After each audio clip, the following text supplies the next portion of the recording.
এরে নবীর উম্মতের দল, ও আমার কলিজার যুবক, তোমার মতো যুবক ঢাকা কলেজে লেখাপড়া করে, মাথায় পাগড়ি, বড় দাড়ি, বড় জামা। মিথ্যা বলছি? তুমি পারো না কেন? আমি তো কলিজা দিয়ে বলি, এই একজনের দাঁড়ায় ক, হাফিজ ভাই পাওটা ধরবা, ধরলে আমি আর গুনাহ করব না, বল আমি নিচে নেমে আসি। আমি তো তোর সম্মান চাই, আমি চাই গোটা দুনিয়ার মানুষ তোমাকে চিনবে। এক ব্যক্তি ডাক্তার জাকির নায়ক, গোটা দুনিয়ার মানুষ চিনে না। ক্ষমতার গরম, টাকার গরম, একমাত্র সুন্দর চরিত্র, নৈতিক আদর্শ। এক সময় মাযহাবের বিরুদ্ধে অনেক লেকচার দিয়েছে জাকির নায়েক, কিন্তু পৃথিবীর একজন কলামিস্ট, একজন বড় বুজুর্গ দার্শনিক, পাকিস্তানের শরিয়া বোর্ডের জাস্টিস আল্লামা তকি ওসমানী দামাত বারাকাতুহুমের হাতে হাত লাগছে। হুজুরে 10 মিনিট বয়ান দিছে, জাকির নায়েক এবার 40 মিনিটের লেকচার দিয়া কয়, মাযহাব না মানলে ইসলাম মানার কোনো রাস্তা নাই। এবার অন্ধভক্তরা পাগল হয়ে গেছে, কইল কি? আহ ও যুবক, আমি চাই তুমি সম্মানের শিখরে যাও, ডাক্তার হলেও যেন গোটা দুনিয়ার মানুষ তোমাকে চিনে। 5টা বছর গুইনা গুইনা মোবাইলটা পানিতে ফালাইয়া জিদ কইরা দাঁড়া, যার গুনাহ করব না, চরিত্র ঠিক রাইখা ডাক্তার হয়ে দাঁড়া। চ্যালেঞ্জ দিয়ে গেলাম, গোটা দুনিয়ার আজকে 500 টাকার জন্য পাগল হয়েছো, গোটা দুনিয়ার টাকাওয়ালারা তোর কদম চুমবে, 2 হাত দিয়ে টাকা নিবি, টাকা নিয়ে শেষ করতে পারবি না। সম্মান হবে বোনাস, তবে চরিত্র সুন্দর লাগবে, আর 3 জায়গার দোয়া লাগবে। কয় জায়গার দোয়া? 1 নম্বরে মা বাবার দোয়া, দ্বিতীয় শিক্ষকের দোয়া, তৃতীয় উলামায়ে কেরামের দোয়া। লেখা রাখ, মা বাবার যদি দোয়া থাকে তুই 0 থেকে হিরো। এই 3 জনের দোয়া পাইলে তোমার মতো দামি কেউ হতে পারবে না। এবং এটাও লেখো, যদি এই 3 জায়গায় বেয়াদবি করো আর বরদোয়া দেয়, খোদার কসম মরার আগে পঙ্গু হইয়া বিছানায় কাঁদবি। লেখা রাখ ভালো করে, যদি আমার কথা তুই মিথ্যা প্রমাণ করতে পারো, মরিয়া গেলে আমার কবরে থুতু নিক্ষেপ করে আসিস। আমি বলে গেলাম, লিখে রাখ। আর কথাগুলো কাউকে আঘাত করার জন্য বলি না, কলিজার ভালোবাসা দিয়া বলি। পারি না যে তোর পাও ধরতে পারি, মন চায় যদি রসুলের আদর্শ মানো, আমি পাও ধরলে আমি সার্থক। অনুরোধ করে বলছি, যুবক বাবা এখনো সময় আছে, মা বাবার দোয়া, শিক্ষকের দোয়া, উলামায়ে কেরামের দোয়া নিয়ে ডাক্তার হও, ওসি হও, ইঞ্জিনিয়ার হও, জীবন ধন্য হবে। কয়দিন আর বাহাদুরি করবারে বাবা? মনে রে খালি একটা কথা বুঝাও, যে আমার মতো যুবক যদি স্কুলে পড়ে, নামাজ পড়ে, আমি পারি না কেন? আর কোনো ওয়াজের দরকার নেই, খালি এই কথাটা বুঝাও। তোমার মতো যুবক যদি জেনারেল লাইনে থাকিয়া কাজ করে, ব্যবসা করে, নামাজ পড়ে, তুমি পারো না কেন? ও পর্দার আড়ালের আম্মা জানেরা, বাবা জানেরা, মনটা কি চায় না একটা সন্তানকে আদর্শ সন্তান বানাবেন? সন্তানের ভবিষ্যৎ নিয়ে ভাবেন না? ও আম্মা জান, আপনার মতো কত মা নামাজি পর্দাওয়ালা আছে, কিন্তু ভিন্ন মা বোনেরা, আপনারা যারা মার্কেটে মার্কেটে ঘুরেন, আপনার কি ভবিষ্যৎ সন্তানের নিয়ে ভাবেন না? এমন আপনার চিন্তা করা উচিত, আপনি এমন আদর্শ রেখে যাবেন, সন্তান যেন আপনাকে নিয়ে গর্ব করতে পারে, বন্ধুদের কাছে গর্ব করবে, আরে আমার আম্মু না আজান হলেই দেখতাম নামাজে দাঁড়াইতো। এটা গর্ব না? একটা সন্তান গর্ব করবে, আমার আম্মু কত ভালো, কোনদিন বাবার সাথে তর্ক করে নাই, আমার আম্মু এত ভালো, কোনদিন মোবাইলে বেগানার চেহারা দেখে নাই, আমার আম্মুর আদর্শ এত ভালো, আমাকে নামাজের দাওয়াত দিত, রোজার দাওয়াত দিত।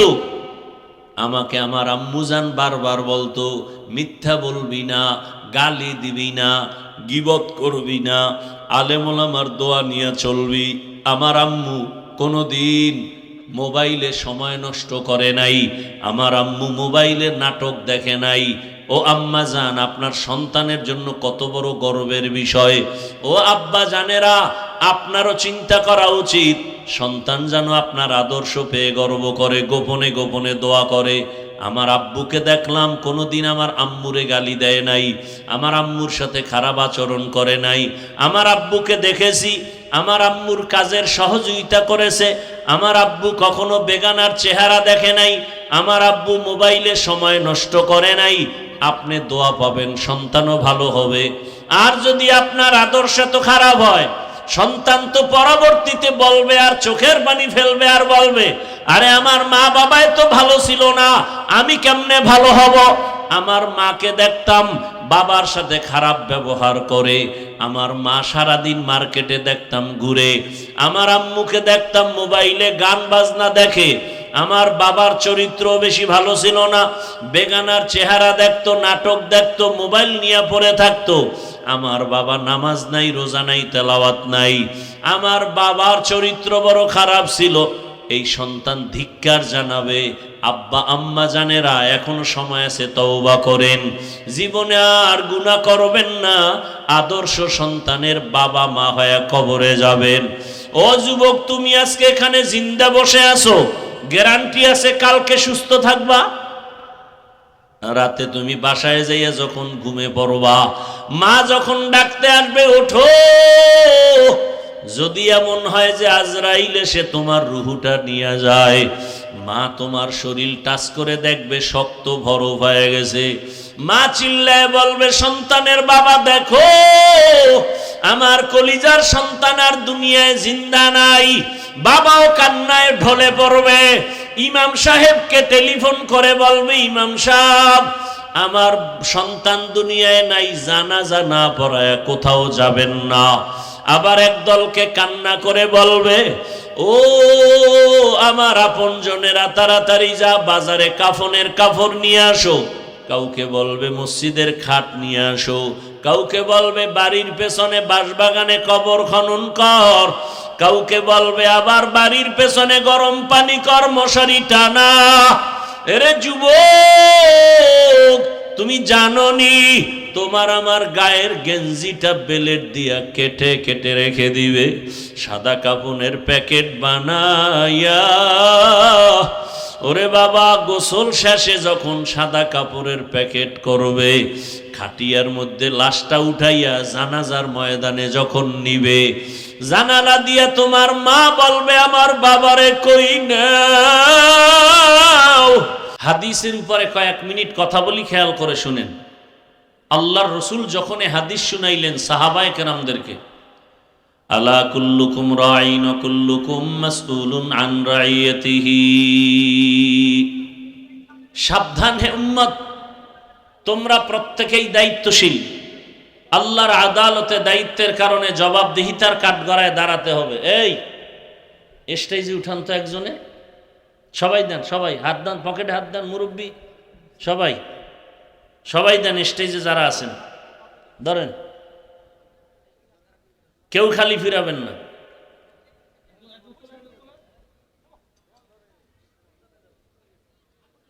আল্লাহ সবার দান কবুল করেন।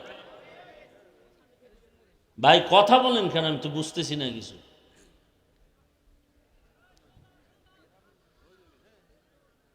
সাহাবায়ে কেরাম প্রশ্ন করলেন, ইয়া রাসূলুল্লাহ, হাসরের ময়দানে দায়িত্বের কাঠগড়ায় দাঁড়িয়ে জবাব দিতে হবে, তো দায়িত্বশীল কারা এবং কার উপর?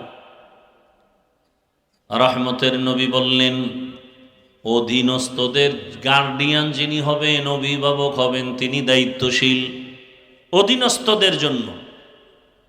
যেমন প্রত্যেকটা সন্তান মা বাবার দায়িত্বশীল, প্রত্যেক মা বাবা সন্তানের জন্য, প্রত্যেক সন্তান মা বাবার অধীন, অতএব সন্তানের জন্য মা বাবা দায়িত্বশীল। একজন স্ত্রীর জন্য স্বামী দায়িত্বশীল, একজন ছাত্রের জন্য শিক্ষক দায়িত্বশীল, মসজিদের মুসল্লিদের জন্য ইমাম ও খতিব দায়িত্বশীল, ওয়ার্ডের মানুষের জন্য একজন কমিশনার বা মেম্বার দায়িত্বশীল, ইউনিয়নের মানুষের জন্য একজন চেয়ারম্যান দায়িত্বশীল, এমপি সাহেব তার আসনের দায়িত্বশীল, দেশের প্রধান দেশের জাতির জন্য দায়িত্বশীল, আর উম্মতে মুহাম্মাদির জন্য উলামায়ে আহলে হক দায়িত্বশীল।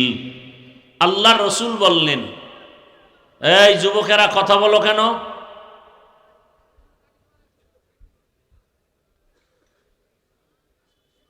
আল্লাহর রসুল বললেন, অধীনস্থদের গার্ডিয়ান যিনি হবেন তিনি দায়িত্বশীল।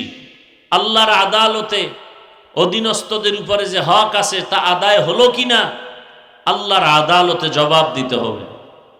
আর একজন সাহাবী দাঁড়ায় গেলেন, ইয়া রাসূলুল্লাহ, আমার অধীনেও কেউ নাই, আমিও কারো অধীনে নাই, আমার দায়িত্বটা কি? রহমতের নবী বললেন, হে সাহাবী, আপনি আপনার অঙ্গ প্রত্যঙ্গের দায়িত্বশীল। কিসের দায়িত্বশীল ভাই? দুইটা হাত আল্লাহ দিছেন বিনা কারণে না, এগুলোর জন্য ডিউটি আছে আলাদা। দুটো পা দিছেন, আলাদা ডিউটি। দুটো চোখ দিয়েছেন, আলাদা ডিউটি। দুটো কান দিয়েছেন, আলাদা ডিউটি।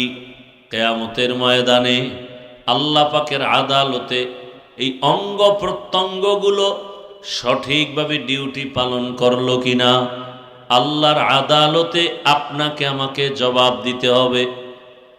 কিয়ামতের দিন আল্লাহ বলবেন, জিজ্ঞাসা করবেন, এই বান্দা, তোমার হাত, পা, চোখ, কান এগুলোর ডিউটি কি ঠিকমতো পালন হয়েছে?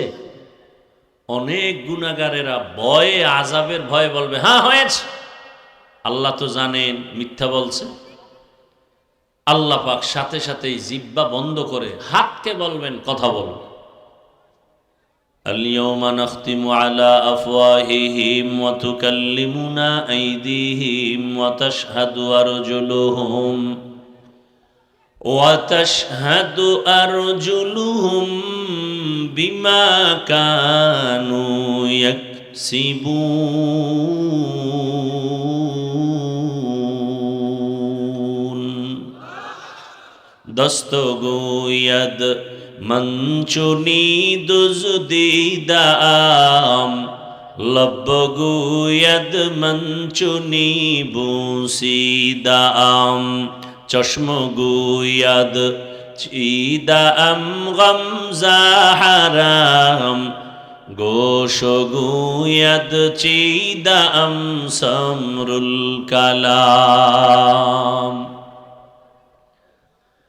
আল্লাহ পাক রব্বুল আলামিন বলেন, কিয়ামতের ময়দানে হাতকে বলবেন, কথা বল।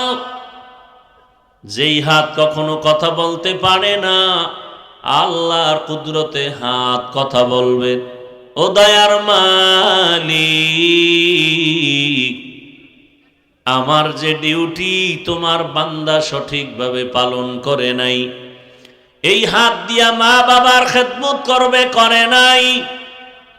এই হাতের আঙ্গুল দিয়া কোরআন খুলে আঙ্গুল ধরে ধরে তেলাওয়াত করবে, করে নাই।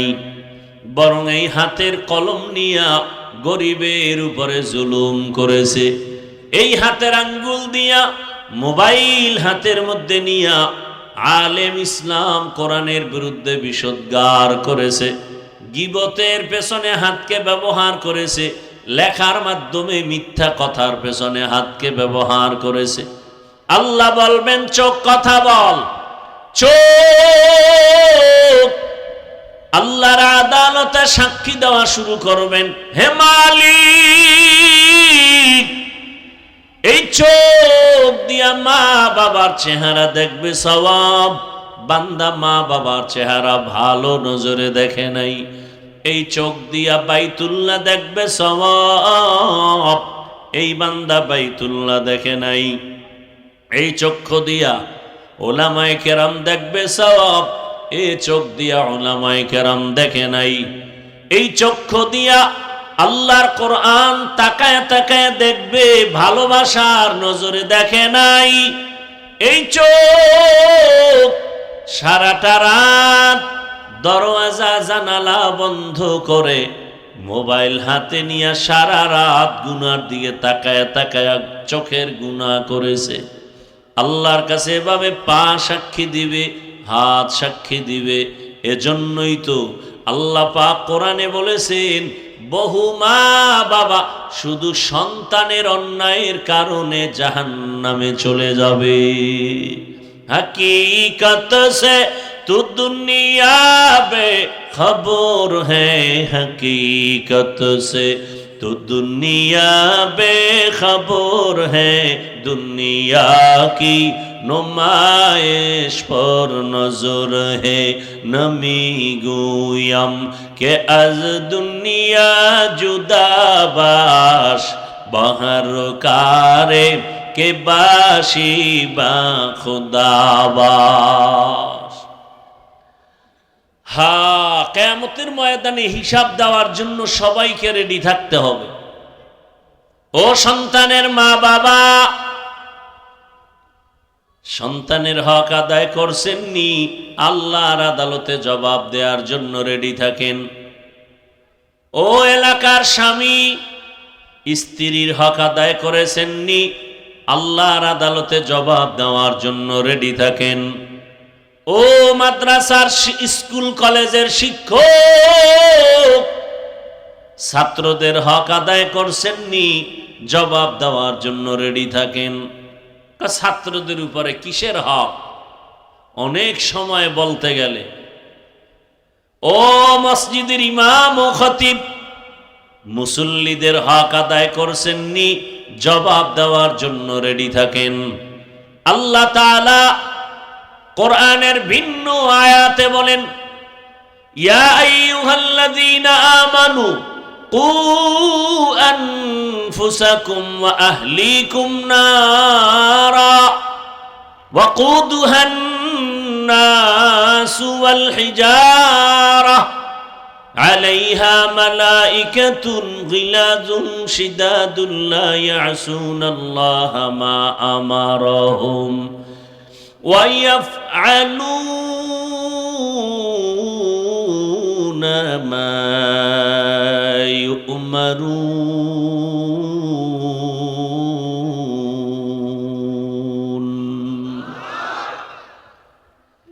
বখা কুরআন কালামুল্লাহ বশনো কদিমাস্তি কদিমাস্তি নইনো।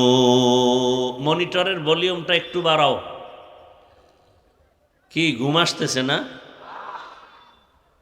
আমার তো জানা মতে আমার দেশের বাঙালি জাতি রাতে ঘুমায় না, মোবাইলের হক আদায় করে। কি চিন্তা করে কিয়ামতের ময়দানে কোনো আমল নাই, যদি একটা হক নিয়েও দাঁড়াতে পারি তো আল্লাহ মাফ করতে পারে। যেরকম বুঝ সেরকম ফলাফল। আল্লাহ হেদায়াত দান করুন। জিন্দেগি মে বন্দগি তু করনা হে, जिंदगी में बंदगी तू करना है, जिंदगी बे बंदगी शर्मिंदा है, जिंदगी बे बंदगी शर्मिंदा है। दुनिया में हो दुनिया का तलबगार न हो,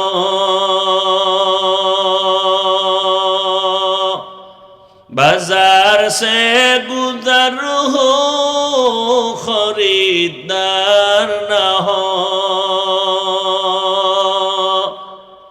ये दुनिया एक मिसले कागज़ फूल है, ये दुनिया एक मिसल कागज फूल है जिंदगी में बंदगी तू करना है जिंदगी बे बंदगी शर्मिंदा है जिंदगी बे बंदगी शर्मिंदा है ও আমার কলিজার যুবক বাবারা পর্দার আড়ালের মা বোনেরা ও বৃদ্ধ বাবাজি কয়দিন এই দুনিয়ার বাহাদুরি এই মাইকো বন্ধ করো বড় বড় বাহাদুর তো সব ধ্বংস হয়ে গেল চোখের সামনে তাকায় তাকায় দেখলা এর বড় ভয় নাই ও আমার কলিজার যুবক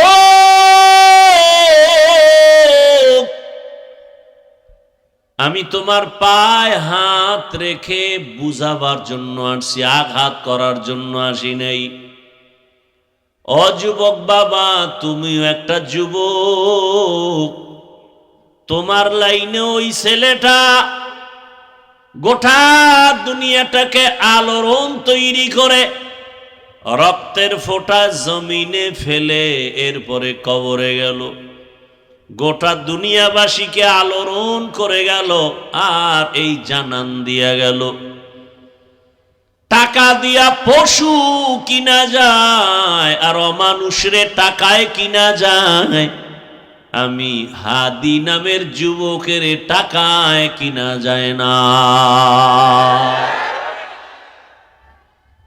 এরে যুবক বাবারা এখনো কি তোমার রক্ত গরম হয় না এরে যুবক ও কেমন যুবক আর তোমার চরিত্র কেমন খারাপ তুমি সারা রাত মোবাইলে গুনাহ করার জন্য এমবি নাই সেই এমবির টাকার জন্য মায়ের টাকা চুরি করো বাবার টাকা চুরি করো আর তোমার লাইনের ওই যুবক রাস্তা দিয়া যখন হেঁটে যায় মানুষ এসে এসে টাকা দেয় যুবকরা সত্য কথা স্বীকার কর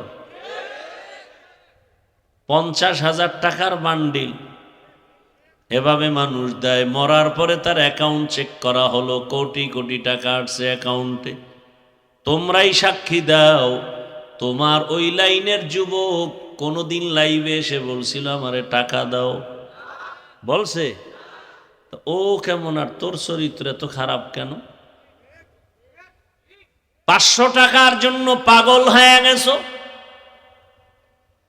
আরে মানুষ আবার তসবি টানতেছো ভোটের আগের রাতের সেই বরকতের তাহাজ্জুদের সময় কোন দিন আসবে এটা কোন থানা সদর যাও তুমি ওই সদর বাজারে যাও মানের একটা মুরগি যদি কিনতে যাও 800 থেকে 1000 টাকা একটা ভালো মানের ছাগল কিনবা 15 থেকে 20,000 টাকা এই বেটা চিল্লাও খেত আমার কথা বলতে পারি না তুমি এত ডিস্টার্ব করলে আমি কিভাবে বয়ান করব এটা আদব নাকি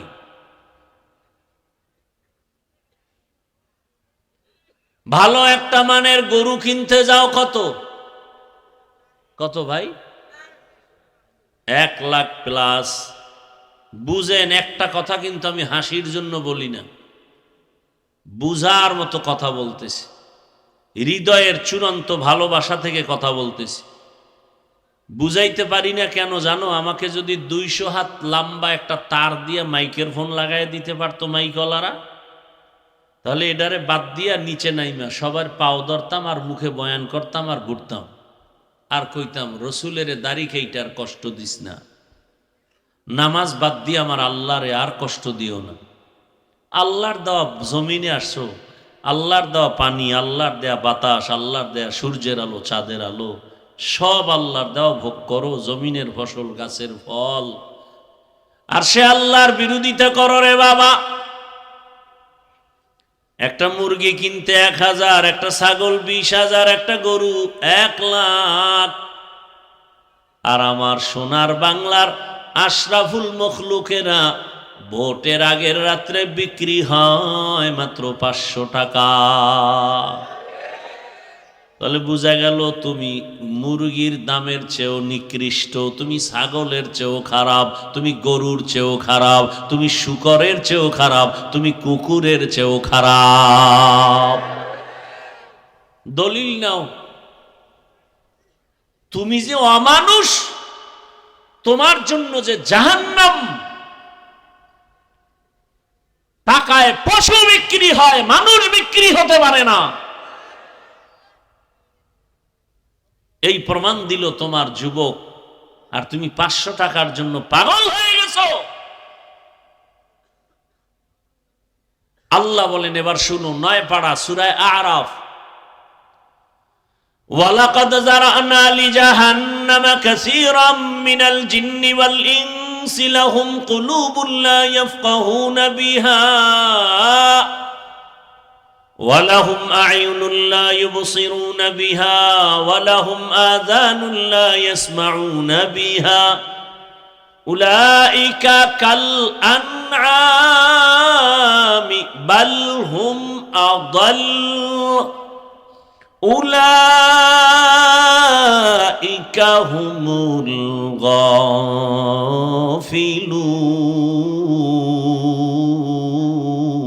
গাফিলুন। আল্লাহ বলেন, অধিকাংশ মানুষ জাহান্নামে যাবে। কেন? বলে তাদেরকে গবেষণা করার মতো, ভাবার মতো আমি কলব দান করেছি। তারা গবেষণা করে না, ভাবে না। যাদের ভাবার চিন্তা আছে তারা ভাবতে থাকবে, আরে আমারে কে বানাইলেন? আজকে আমি বড় গলায় কথা বলি, মাস্তানি করি, বাহাদুরি দেখাই, টাকার গরম দেখাই।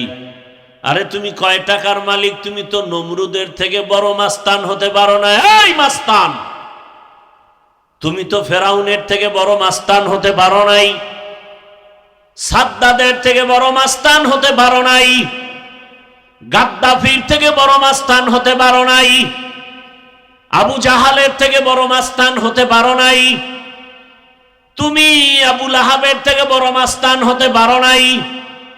তুমি যতই টাকার গরম দেখাও, কারুনের থেকে বড় টাকাওয়ালা হতে পারো নাই, আমেরিকার ডব্লিউ বুশের থেকে বড় বাহাদুর হতে পারো নাই। সবগুলো আল্লাহ ধরে ধরে সাইজ করেছেন। তোমাকে ধ্বংস করতে আমার মাওলার কিছু লাগবে না। ঘুমের মধ্যে আমার মাওলায় যদি ধরে, সকালে উঠে দেখবি যেই জবানে গালি দিছ ওই জবান বন্ধ হয়ে গেছে। আল্লাহ পারে। আমার মাওলারে ভয় কর।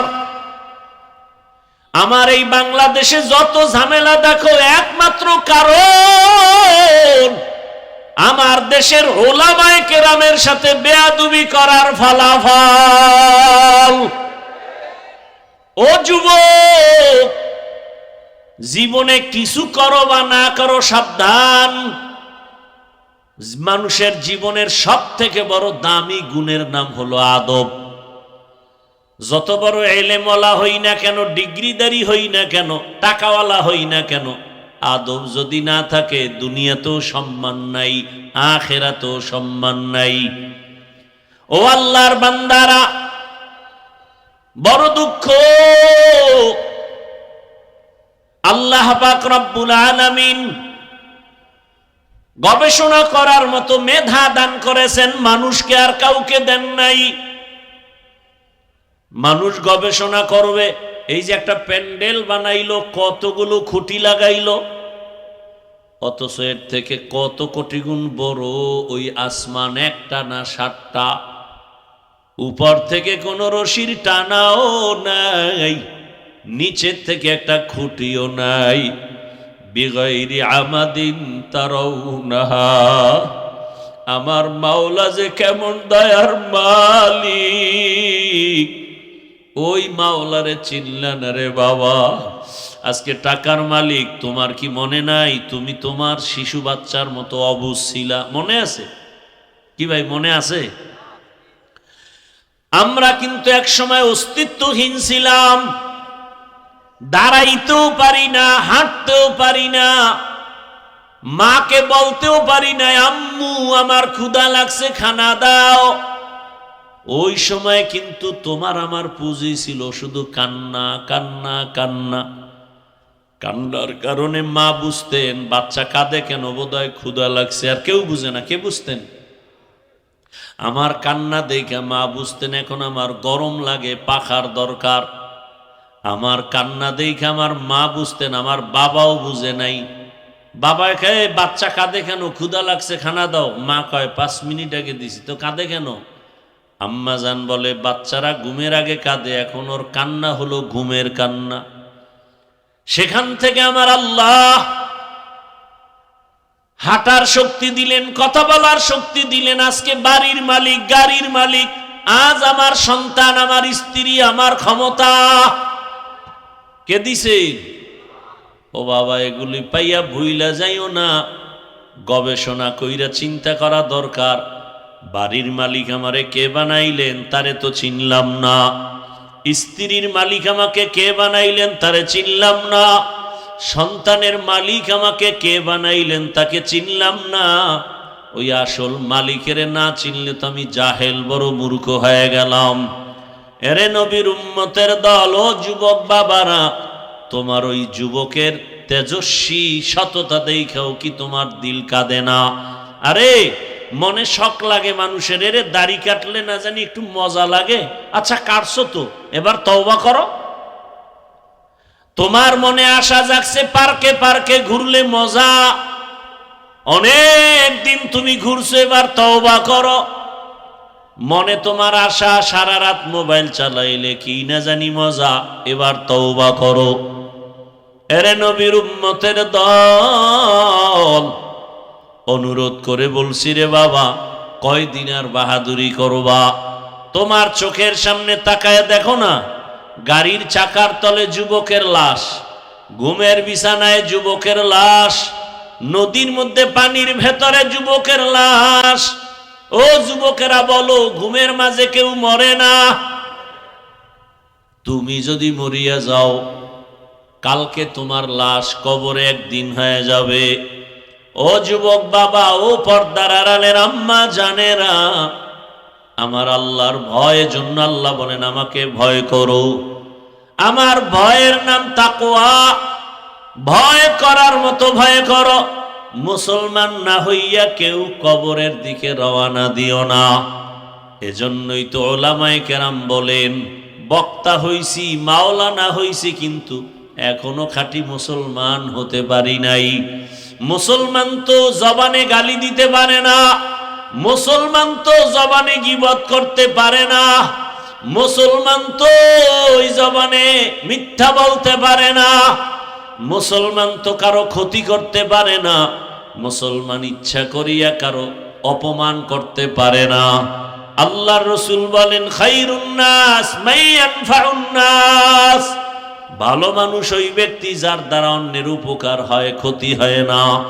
ও আল্লাহর বান্দারা, ও পর্দার আড়ালের মা বোনেরা, আপনার মতো মা বোন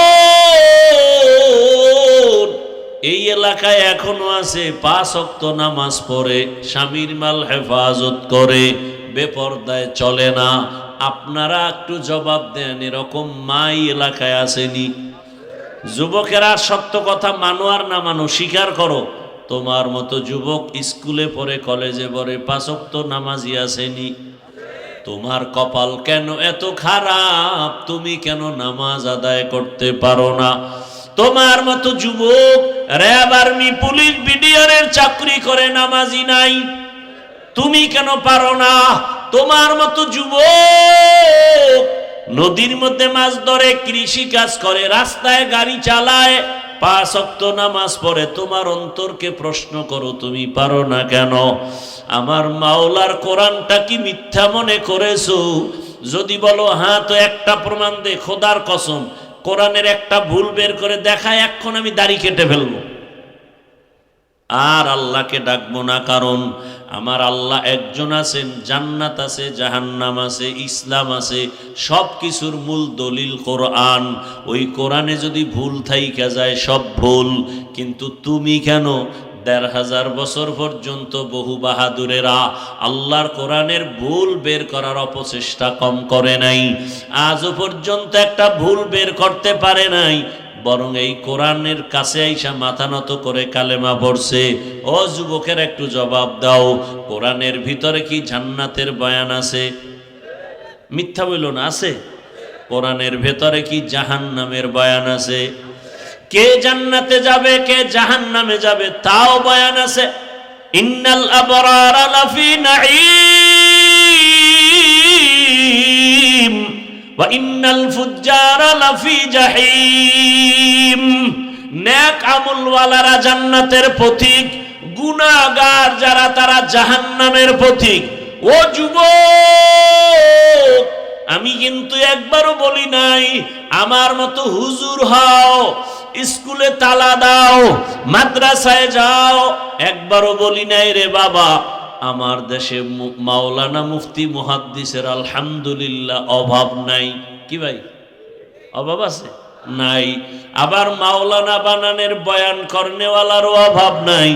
কিন্তু আমি এই লাইনে বয়ান একটু বেশি করি, কারণ আমার সোনার বাংলাদেশে আদর্শ ডাক্তারের অভাব, আদর্শ ইঞ্জিনিয়ারের বড় অভাব, আদর্শ প্রফেসরের বড় অভাব, আদর্শ ওসি ডিসি এসপির বড় অভাব, আদর্শবান মেম্বার চেয়ারম্যান এমপির অভাব। আমি চাই তুমি ডাক্তার হও, তবে আদর্শবান ডাক্তার হও। আমি চাই তুমি আদর্শবান ইঞ্জিনিয়ার হও। আমি চাই তুমি আদর্শবান প্রফেসর হও। তোমার আদর্শ দিয়া এলাকাকে আলোকিত করো। ও যুবক, doctor, professor, engineer, OC DC SP ৫ ওয়াক্ত নামাজি নাই। সেদিন এক জায়গায় গিয়ে শুনি ওই উপজেলার পিওনো না ইওনো প্রতিদিন ফজরের নামাজ এক এক এলাকার এক এক মসজিদে গিয়া পড়ে। আমি ভাবলাম এই লোকটা যদি টিওনো সাহেব কোন এলাকার মসজিদে গিয়া ফজর পড়ে, তার মানে সে তাহাজ্জুদ পইরা রওনা দেয়। কথা বলেন না কেন? তাহলে এরকম যদি ওসি সাহেব ডিসি সাহেব ৫ ওয়াক্ত নামাজ পড়ে, তাহলে ময়দানে কোরআনের বয়ান চলতে গিয়া কোন সুদখোরের পিছনে অনুমতির জন্য দৌড়ানো লাগবে না। কোরআনের বয়ান হবে, মানুষের পাও ধরে ধরে বয়ান করি। এই যে এতক্ষণ বয়ান করি, কই হিন্দুর বিরুদ্ধে বলি না, খ্রিস্টানের বিরুদ্ধে বলি নাই, ইহুদির বিরুদ্ধে বলি নাই, বৌদ্ধ ধর্মের বিরুদ্ধে বলি নাই, বলছি? এমনকি আওয়ামী লীগ বিএমপি করে নাম লইয়া তাও কিছু বলি নাই। তাহলে এত সুন্দর মানুষকে আদর্শওয়ালা বানানোর বয়ান করি। যেই চেষ্টাটা সরকার করে টাকা দিয়া, র্যাব আর্মি লাগাই দিছে, এই নেশাখোর ফিরাও, নেশা বন্ধ করো, মদ বন্ধ করো, সন্ত্রাসী বন্ধ করো, লাঠির বাড়িতে বন্ধ হবে না। একমাত্র বন্ধ করার মেডিসিন হলো কোরআনের বয়ানের তাকওয়া। হর কে দারত খৌফে হকদার দিল মদাম জন্নতুল মাওয়া দেহদ ও রামকাম জুজবা হক চি জে মখাজ ইনসুজা ফজলে উ আমস্তে দর জুমলা জাহান। এরে নবীর উম্মতের দল, ও আমার কলিজার যুবক, তোমার মতো যুবক ঢাকা কলেজে লেখাপড়া করে, মাথায় পাগড়ি, বড় দাড়ি, বড় জামা। মিথ্যা বলছি? তুমি পারো না কেন? আমি তো কলিজা দিয়ে বলি, এই একজনে দাঁড়ায় ক, হাফিজ ভাই পাওটা ধরবা, ধরলে আমি আর গুনাহ করব না, বল আমি নিচে নেমে আসি। আমি তো তোর সম্মান চাই। আমি চাই গোটা দুনিয়ার মানুষ তোমাকে চিনবে। এক ব্যক্তি ডাক্তার জাকির নায়ক, গোটা দুনিয়ার মানুষ চিনে না। ক্ষমতার গরম, টাকার গরম, একমাত্র সুন্দর চরিত্র নৈতিক আদর্শ। এক সময় মাযহাবের বিরুদ্ধে অনেক লেকচার দিয়েছে জাকির নায়েক, কিন্তু পৃথিবীর একজন কলামিস্ট, একজন বড় বুজুর্গ দার্শনিক, পাকিস্তানের শরিয়া বোর্ডের জাস্টিস আল্লামা তকি ওসমানী দামাত বারাকাতুহুমের হাতে হাত লাগছে।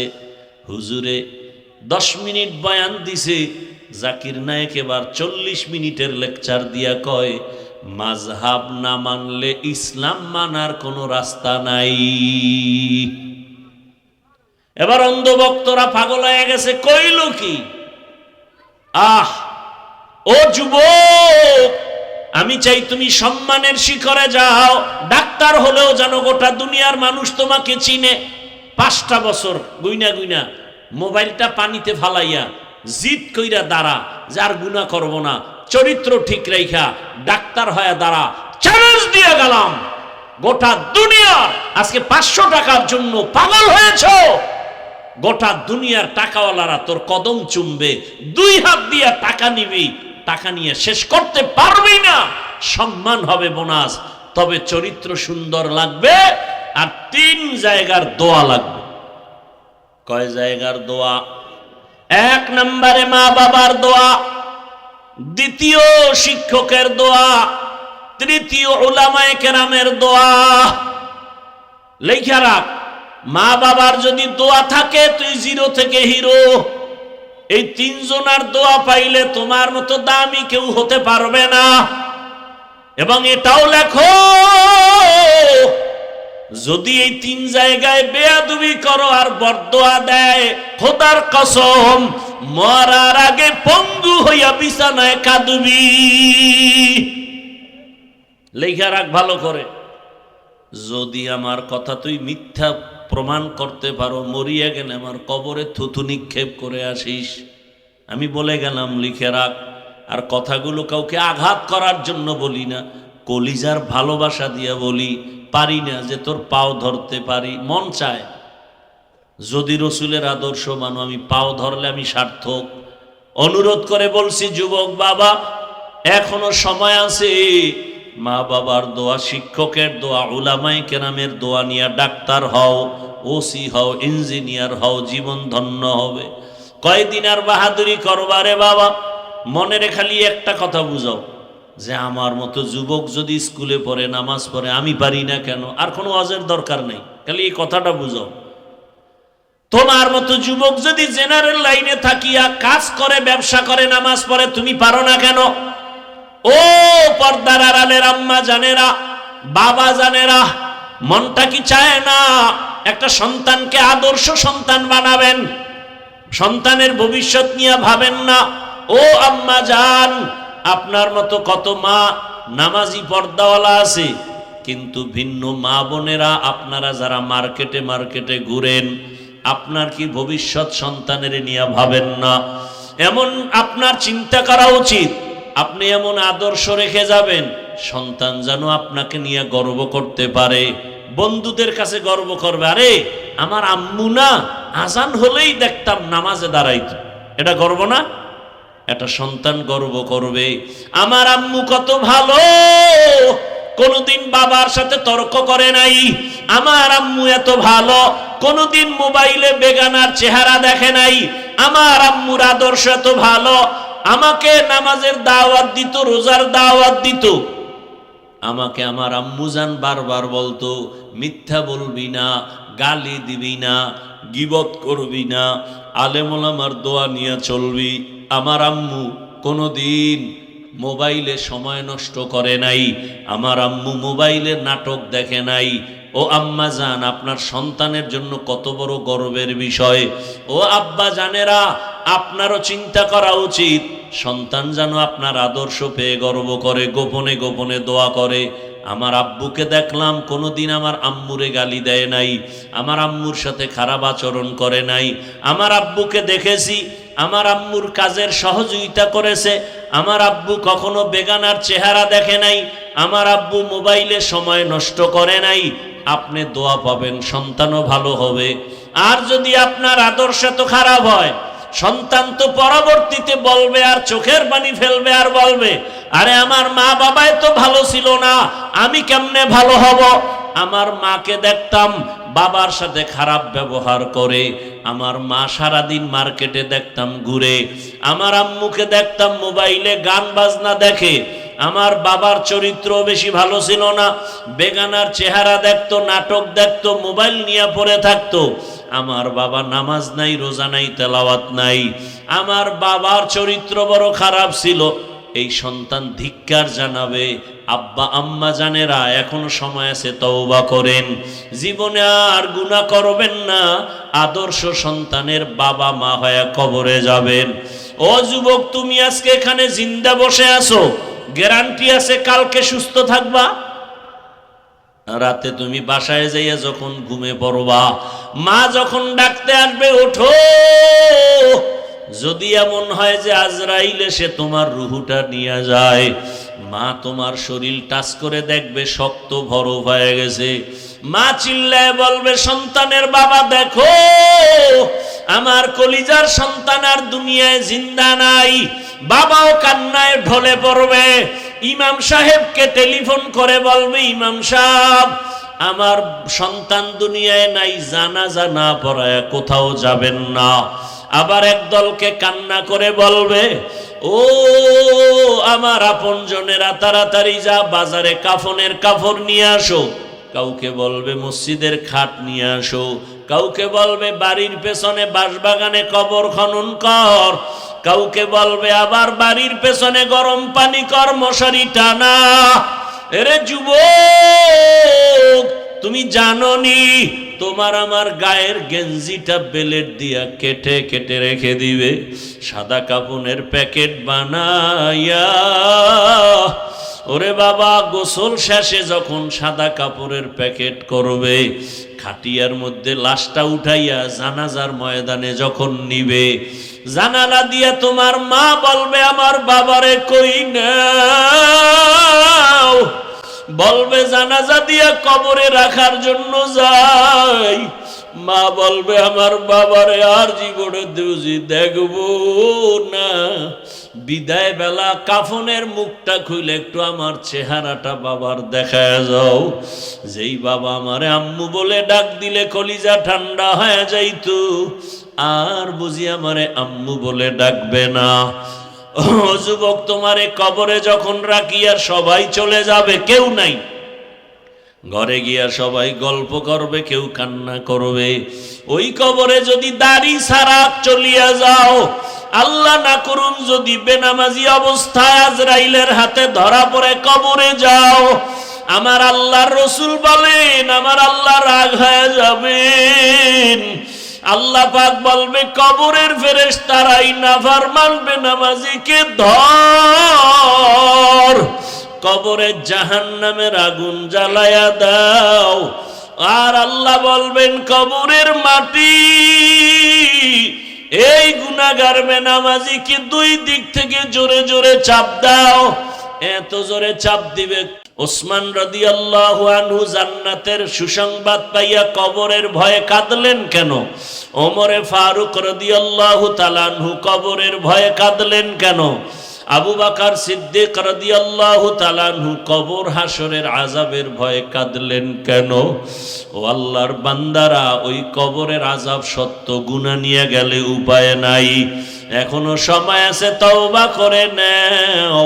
একটা বেতের বাড়ি সইতে পারো না, মশার কামড় সইতে পারো না, কবরের মাটির চাপ, জাহান্নামের আগুনের গরম আর সাপের কামড় কেমনে সহ্য করবা?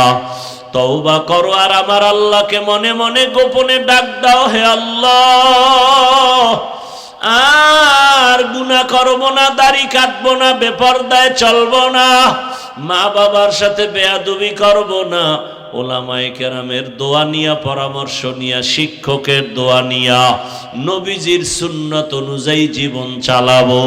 তওবা করার যদি নিয়ত হয়, মুনাফিকি যদি না থাকে, খাঁটি তওবার নিয়ত যাদের আছে, অন্তর যদি ঠিক থাকে, মরিয়া গেল আর গুনাহ করবা না।